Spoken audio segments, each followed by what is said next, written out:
ከመሐመድና ከቅዱስ ገብርኤል ማን ነው በእስልምና የሚበልጠው? ማን ነው ለፈጣሪስ ቅርብ የሆነው? ስማኝ አንተ ስማኝ፣ ቆይ አዳምጠኛ አስጨርሰኝ። በእስልምና መሐመድን በጣም ታከብሩታላችሁ፣ በጣም ከቅዱስ ገብርኤል በላይ። ቅዱስ ገብርኤል ደግሞ የፈጣሪ ቅርብ ነው። እንደውም ለመሐመድ መልእክት ይዞ የሚመላለሰው ቅዱስ ገብርኤል ነው። ግን ለቅዱስ ገብርኤል ቦታ በእስልምና ብዙም እንደ መሐመድ ቦታ የለውም። ስማኝ አንተ ስማኝ፣ ቆይ አዳምጠኛ አስጨርሰኝ። እስልምና ምን ይላል መሰለህ? ስማኝ አዳምጠኝ አንተ አንድ ነገር ልንገርህ። እሱ ለምን አያዳምጠኝም? እሱ የራሱን ብቻ ሐሳብ እንደሚመቸውና እስካሁን እኮ ያዳምጠኛ ያዳምጠኝ። አንተ ትክክል አይደለህም። የምትናገረው ነገር ሁሉ በጣም የተሳሳተ ነገር ነው። አዳምጪ፣ አትጩይ። እስቲ አንዴ ያውሩ፣ አዳምጪ።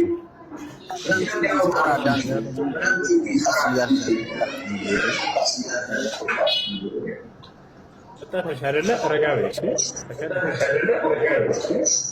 ከታች ያሉ ሲያወሩ የነበሩ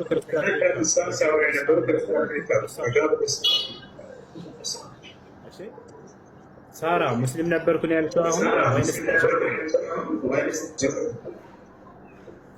ሙስሊም ነበርኩ ነው ያልከው? አዎ ነበርኩኝ።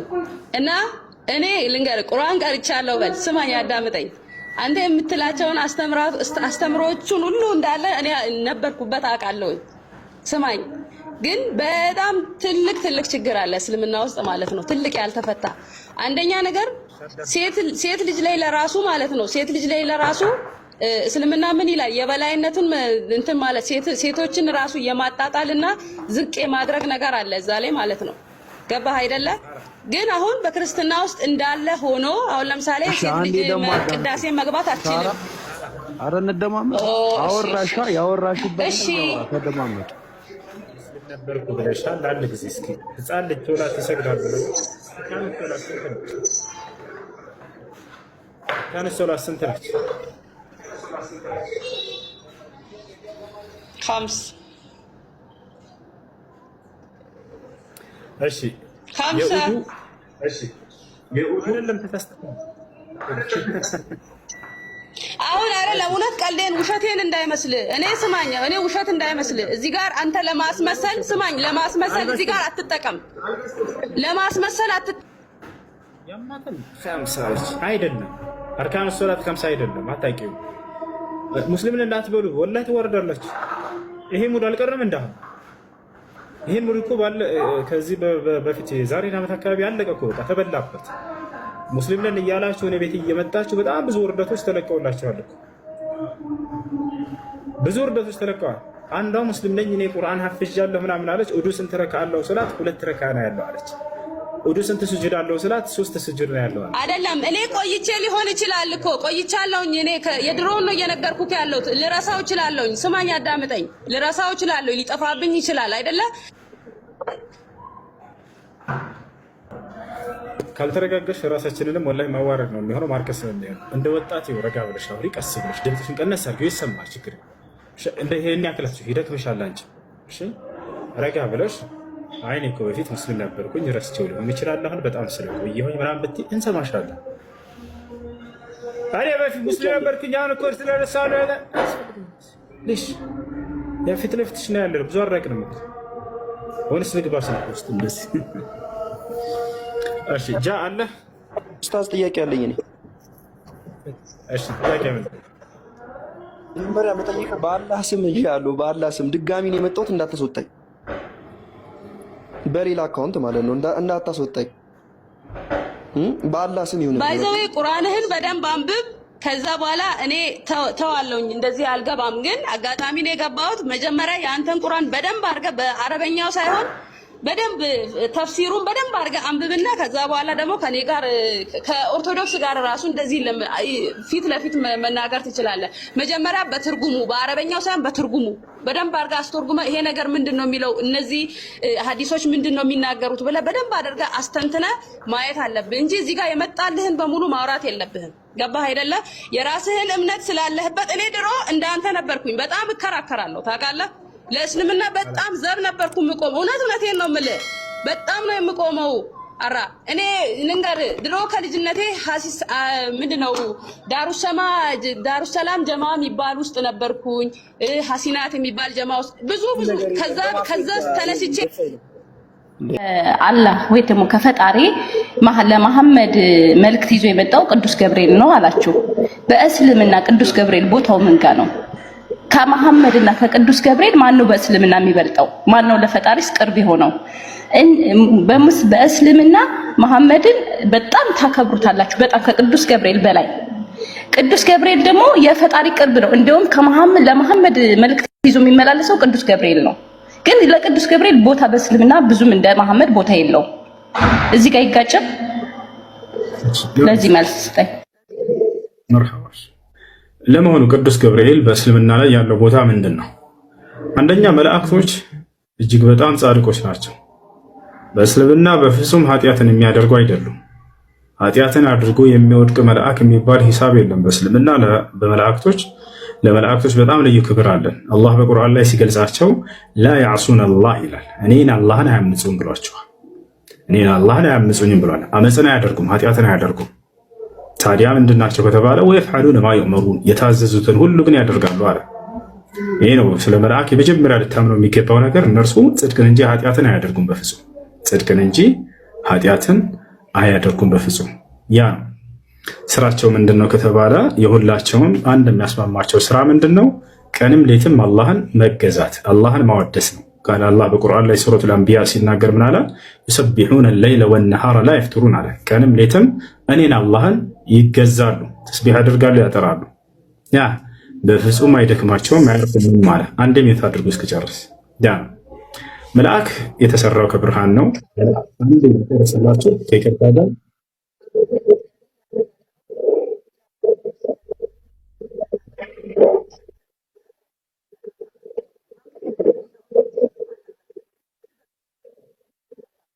ክብሩ ምንድን ነው?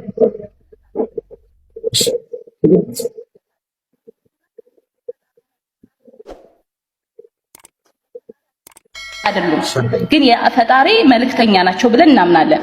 ፈጣሪ ስላዘዛቸው ግን ፈጣሪ ስላከበራቸው ግን እኛ ኦርቶዶክሶች መላእክቶችን እናከብራለን፣ ልክ ፈጣሪ ባዘዘን ልክ። እስልምና ላይ ሲመጣ ግን እነ ቅዱስ ሚካኤል እነ ቅዱስ ገብርኤል የፈጣሪ መልእክተኛ ናቸው ትላላችሁ እንጂ ክብር የላችሁም፣ ያክብሮት ስግደት የላችሁም። ይሄ ጋር አልተጋጨም ወይ ነው? እኔ ይሄ ግልጽ እንዲሆንልኝ ነው።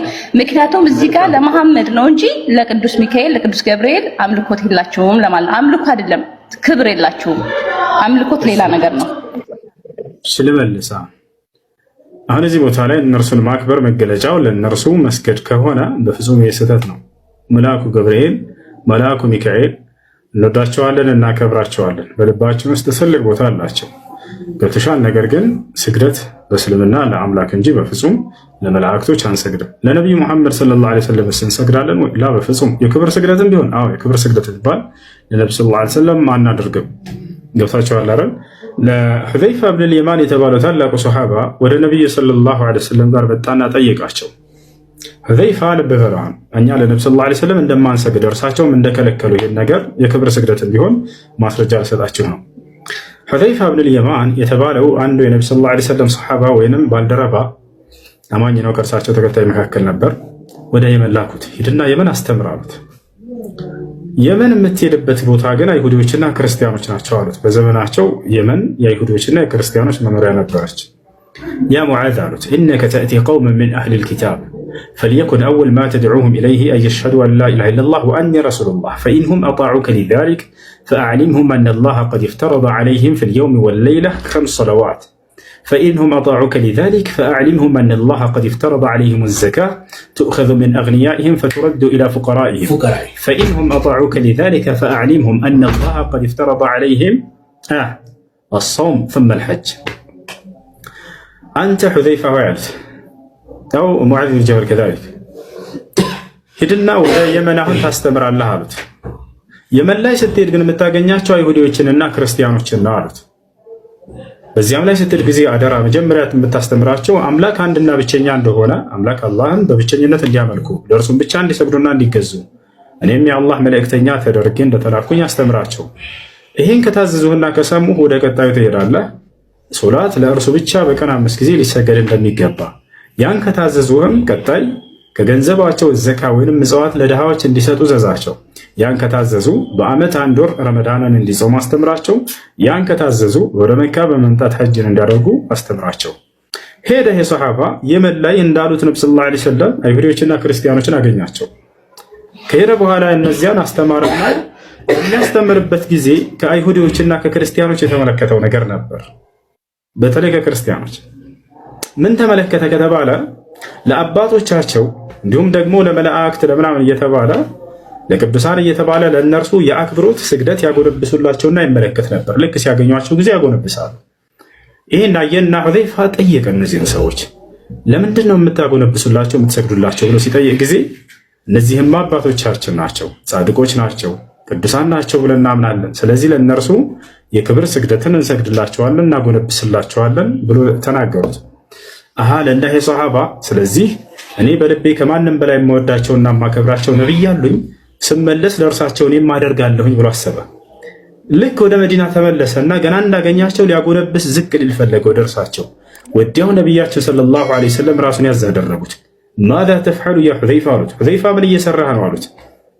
ከዚያ ነገራቸው። እርስዎ በላኩኝ ጊዜ በየመን ላይ እንዲህ አይቼ ነበር፣ እኔም ለአክብሬ ለእርሳቸው ልሰግድ ፈልጌ ነው ሲላቸው ጊዜ ኢነሁ ላ ዩርከዑ ኢላ ሊላህ አሉት። አስተማሩት። እነሆ ከአላህ በስተቀር ለሌላ ለማንም አይጎነበስም አይሰገድም ማለት።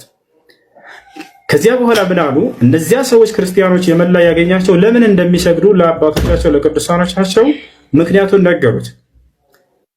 አማ ሃኡላሉ እነዚያ ሰዎችም አሉ ፈቀድ ሐረፉ ኩቱበሁም ወቀተሉ አንቢያአሁም አሉ ወከዘቡ ዐላ አንቢያኢሂም። እነዚያማ መጽሐፋቸውን ስለበረዙና ነቢያቶቻቸውንም ስላስተባበሉ ነው ይህን መንገድ የያዙት እንጂ በፍጹም ነቢያትና በነቢያት ትምህርት ላይ ለፍጥረታት እንዲሰግዱ ማናቸውም ያስተማራቸው የለም። ስለዚህ ይህ ለመላእክት መስገድና ለነቢያት ለቅዱሳን ለጻድቃን መስገድ በፍጹም ይህ አምላክ በነቢያት በኩል ያወረደው ትምህርት አይደለም። በየትኛውም ዘመን አምላክ አላህ ይህን በሱራ አልዕምራን ላይ ሲናገር ወላ የእሙረኩም አን ተተኺዙ ልመላኢከተ ወነቢይነ አርባባ ይላል። አየእሙሩኩም ቢልኩፍሪ ባዕደ ኢዝ አንቱም ሙስሊሙን ይላል። ከእኔ ከአላህ ውጭ ለሌላ አካል እንድትሰግዱ እንድትገዙ ወይንም እንድታጎነብሱ አንድ የሚያስተማራችሁ የነቢይ ትምህርት የለም ይላል። እንዴት ነው ከእምነት በኋላ ክህደትን ሊያዟቸው የሚችሉት? ስለዚህ ለእኔ ብቻ ስገዱ፣ ፈሰሊ ሊረቢከ ወንሐር ይላል። ለእኔ ለጌታ ብቻ ስገድ፣ በእኔም ስም ብቻ ሰዋ እያለ ይናገራል። ቁል ኢነ ሰላቲ ወኑሱኪ ወመሕያየ ወመማቲ ሊላሂ ረቢል ዓለሚን፣ ስግደቴም መስዋዕቴም ህይወቴም ሞቴም ለዓለማቱ ጌታ ለአላህ ብቻ ነው በል ይላል። ይህ ነው። ስለዚህ ያ ነው። ስለዚህ እኛ መልአኩ ገብርኤልን በጣም እንወደዋለን፣ እናከብረዋለን። በውስጣችን ላይ በጣም ትልቅ ቦታ አለው ገብርኤል። ነገር ግን ለእርሱ አንሰግድለትም። እርሱ ልክ እንደኛ እዚያ ለፈጠረው ለአንዱ አምላክ የሚሰግድ ነውና እኛም በእርሱ መንገድ ላይ እዚያ ለፈጠረን ለአንዱ አምላክ ብቻ እንሰግዳለን። ገብቷቸዋል። አላህም በቁርአን ላይ ሲናገር ለየስተንኪፈ ልመሲሑ አን የኩነ ዓብደን ሊላሂ ወለልመላኢከቱ ልሙቀረቡን አለ። ክርስቶስም ሆነ እንዲሁም ታላላቅ የቅርብ መላእክቶቼ እንደ ገብርኤል እንደ ሚካኤል ለእኔ ከመስገድ አይጸየፉም። እነርሱ ለእኔ ሰጋጆች ከሆኑ እናንተም ልክ እንደርሱ ለእኔ ሰጋጅ ብቻ ሆኑ እንጂ ለእነርሱ የምትሰግዱ እንዳትሆኑ እያለ አላህ ሱብሓነሁ ወተዓላ ያስጠነቅቃል። ገብቶሻል አይደል? ያ ነው መልአክን መውደድ የእምነታችን አንደኛው መሰረት ነው። አንድን መልአክ ገብርኤልን የጠላ ሰው ከእስልምና ይወጣል። ያ አሁን ያሳየው አንቀጽ ላይ አላህ ምን ይላል? ገብርኤልን የሚጠላ ሰው በቁጭት ይሙት ከሃዲ ነው እያለ አላህ ይናገራል። ገብርኤልን መውደድ ከእምነታችን መገለጫ ነው። እርሱን የጠላ ሰው ከእስልምና ይወጣል። ሌላ ሳይሽ ቁርአን ላይ አላህ ለገብርኤል ቦታ እንዴት እንደት